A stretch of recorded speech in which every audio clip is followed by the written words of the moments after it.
संपाति और जटायु के बारे में ये 7 रहस्य जानकर चौंक जाएंगे। रामायण काल में पक्षियों की महत्वपूर्ण भूमिका रही है।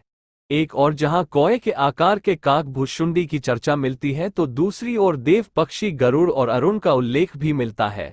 गरुड़ ने ही श्रीराम को नागपाश मुक्त कराया था। इसके बाद संपाति और जटायु का विशेष उल्लेख मिलता है। जटायु को श्रीराम की राह में शहीद होने वाला पहला सैनिक माना जाता है। लोमश ऋषि के शाप के चलते काकभुजुंडी कौवा बन गए थे। लोमश ऋषि ने शाप से मुक्त होने के लिए उन्हें राम मंत्र और इच्छा मृत्यु का वरदान दिया। कौवे के रूप में ही उन्होंने अपना संपूर्ण जीवन व्यतीत किया। वाल्मीकि से पहले ही काकभुजुंडी ने रामायण गरुड़ को सुना दी थी।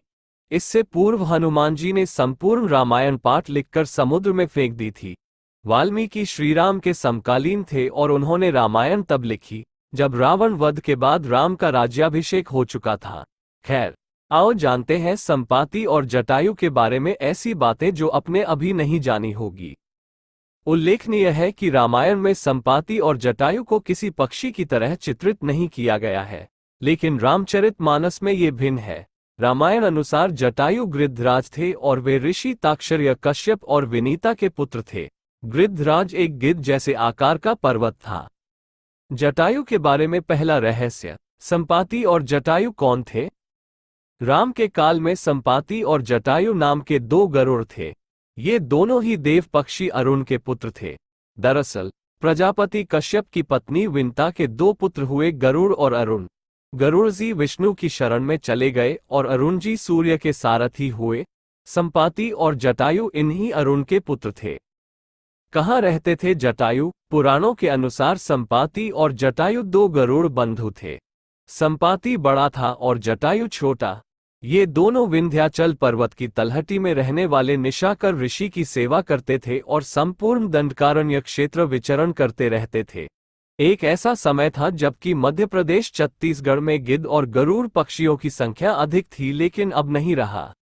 जटायु और संपाति की होड़। बचपन में संपाति और जटायु ने सूर्य मंडल को स्पर्श करने के उद्देश्य से लंबी उड़ान भरी। सूर्य के असह्य तेज से व्याकुल होकर जटायु जलने लगे, तब संपाति ने उन्हें अपने पक्ष में नीचे सुरक्षित कर लिया। लेकिन सूर्य के निकट पहुंचने पर सूर्य के ताप से संपाति के पंख जल गए और वे समुद्र तट पर गिरकर चेतनाशून्य हो गए। चंद्रमा नामक मुनि ने उन पर दया करके उनका उपचार किया और त्रेता में श्री सीता जी की खोज करने वाले वानरों के दर्शन से पुनः उनके पंख जमने का आशीर्वाद दिया। राजा दशरथ के मित्र थे जटायु। जब जटायु नासिक के पंचवटी में रहते थे, तब एक दिन आखेट के समय महाराज दशरथ से उनकी मुलाकात हुई और तभी से वे और दशरथ मित्र बन गए।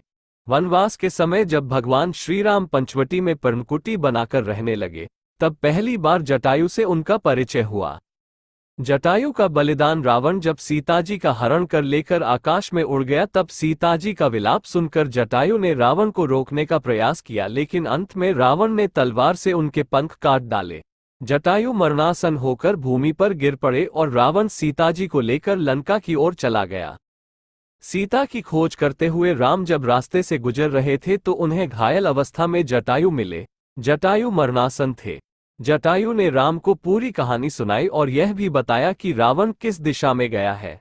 जटायु के मरने के बाद राम ने उसका वहीं अंतिम संस्कार और पिंडदान किया। छत्तीसगढ़ के दंडकारण्य में जटायु का मंदिर है। मान्यता अनुसार यह वह स्थान है जब सीता का अपहरण कर रावण पुष्पक विमान से लंका जा रहा था, तो सबसे पहले जटायु ने ही रावण को रोका था। राम की राह में जटायु पहले शहीद थे। स्थानीय मान्यता के मुताबिक दंडकारण्य के आकाश में ही रावण और जटायु का युद्ध हुआ था और जटायु के कुछ अंग दंडकारण्य में आ गिरे थे। जटायु की राम से पहली मुलाकात पंचवटी, नासिक के पास हुई थी, जहां वे रहते थे, लेकिन उनकी मृत्यु दंडकारण्य में हुई। संपाति ने सैकड़ों किलोमीटर से माता सीता को देख लिया था। जामवंत, अगध, हनुमान आदि जब सीता माता को ढूंढने जा रहे थे, तब मार्ग में उन्हें बिना पंख का विशालकाय पक्षी संपाति नजर आया, जो उन्हें खाना चाहता था। लेकिन जामवंत ने उस पक्षी को रामव्यथा सुनाई और अगध आदि ने उन्हें उनके भाई जटायु की मृत्यु का समाचार दिया। ये समाचार सुनकर संपाति दुखी हो गया।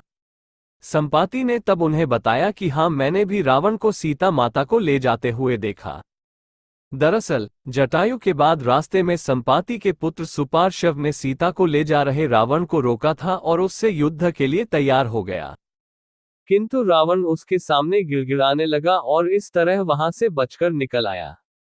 हुआ यूं था कि पंख जल जाने के कारण संपाति उड़ने में असमर्थ था, इसलिए सुपार्श्व उनके लिए भोजन जुटाता था। एक शाम सुपार्श्व बिना भोजन लिए अपने पिता के पास पहुंचा तो भूखे संपाति ने मांस न लाने का कारण पूछा तो सुपार्श्व ने बतलाया, कोई काला राक्षस सुंदर नारी को लिए चला जा रहा था। वह स्त्री हा राम हा लक्ष्मण कहकर विलाप कर रही थी। ये देखने में मैं इतना उलझ गया कि मांस लाने का ध्यान नहीं रहा। अर्थात संपाति ने तब अगध को रावण द्वारा सीताहरण की पुष्टि की। संपाति रावण से इसलिए नहीं लड़ सका क्योंकि वो बहुत कमजोर हो चला था, क्योंकि सूर्य के ताप से उनके पंख जल गए थे। चंद्रमा नामक मुनि ने उन पर दया करके उनका उपचार किया और त्रेता में श्री सीताजी की खोज करने वाले वानरों के दर्शन से पुनः उनके पंख जमने का आशीर्वाद दिया था। संपाति ने दिव्य वानरों अगध और हनुमान के दर्शन करके खुद में चेतना शक्ति का अनुभव किया और अंततः उन्होंने अगध के निवेदन पर अपनी दूरदृष्टि से देखकर बताया कि सीमा माता अशोक वाटिका में सुरक्षित बैठी है। संपाति ने ही वानरों को लंकापुरी जाने के लिए प्रेरित और उत्साहित किया था। इस प्रकार रामकथा में संपाति ने भी अपनी महत्वपूर्ण भूमिका निभाई और अमर हो गए। जटायु का तप स्थल जटाशंकर मध्य प्रदेश के देवास जिले की तहसील बागली में जटाशंकर नाम का एक स्थान है, जिसके बारे में कहा जाता है कि जटायु वहां तपस्या करते थे। कुछ लोगों के अनुसार यह ऋषियों की तपोभूमि भी है और सब में बड़ी खासियत की यहाँ स्थित पहाड़ के ऊपर से शिवलिंग पर अनवरत जलधारा बहती हुई नीचे तक जाती है, जिसे देखकर लगता है कि शिव की जटाओं से धारा बह रही है। संभवतः इसी कारण इसका नाम जटाशंकर पड़ा होगा। बागली के पास ही गिदिया खोह है, जहां कभी हजारों की संख्या में गिद्ध रहा करते थे। दुर्गम जंगल से घिरा ये क्षेत्र हमें मंत्रमुग्ध कर देता है। यहां पहुंचते ही सच में ही लगता है कि हम किसी ऋषि की तपोभूमि में आ गए हैं। किंवदंती है कि जटायु के बाद ये स्थल कई ऋषियों का तप स्थल रहता आया है। बागली के बियाबान जंगल में बसे इस स्थान पर वैसे तो कम ही लोग आते जाते हैं, लेकिन यहाँ हर श्रावण मास में भजन, पूजन और भंडारे का आयोजन किया जाता है। इस मंदिर केशवदास फरियाली बाबा के शिष्य बद्रीदास महाराज ने यहाँ की गद्दी संभाल रखी है। केशवदास महाराज की यहाँ पर समाधि भी है। यहाँ के स्थानीय निवासी सुभाष सिंह और मांगीलाल के अनुसार इस मंदिर का शिवलिंग प्राचीन काल से विद्यमान है। यहाँ स्थित पहाड़ का झरना 12 माह ही इसी तरह निरंतर बहता रहता है, न कम होता है और न ज्यादा। किंवदंती है भगवान राम के समय से यह झरना बह रहा है। कहां से इसकी धारा फूटी है और इसकी थाह क्या है, ये किसी को पता नहीं। हमारे पूर्वजों से सुनते आए हैं कि यह बहुत ही प्राचीन स्थान है। जैन धर्म अनुसार राम, सीता तथा लक्ष्मण दंडकारण्य में थे। उन्होंने देखा कुछ मुनि आकाश से नीचे उतरे। उन तीनों ने मुनियों को प्रणाम किया तथा उनका आतिथ्य किया। वहां पर बैठा हुआ एक गरुड़ उनके चरणोदक में गिर पड़ा। साधुओं ने बताया कि पूर्वकाल में दंडक नामक एक राजा था। किसी मुनि के संसर्ग से उसके मन में सन्यासी भाव उदित हुआ। उसके राज्य में एक परिव्राजक था। एक बार वह अंतःपुर में रानी से बातचीत कर रहा था। राजा ने उसे देखा तो दुष्चरित्र जानकर उसके दोष से सभी श्रमणों को मरवा डाला। एक श्रमण बाहर गया हुआ था। लौटने पर समाचार ज्ञात हुआ तो उसके शरीर से ऐसी क्रोधाग्नि निकली कि जिससे समस्त स्थान भस्म हो गया। राजा के नामानुसार इस स्थान का नाम दंडकारण्य रखा गया। मुनियों ने उस दिव्य गरुड़ की सुरक्षा का भार सीता और राम को सौंप दिया।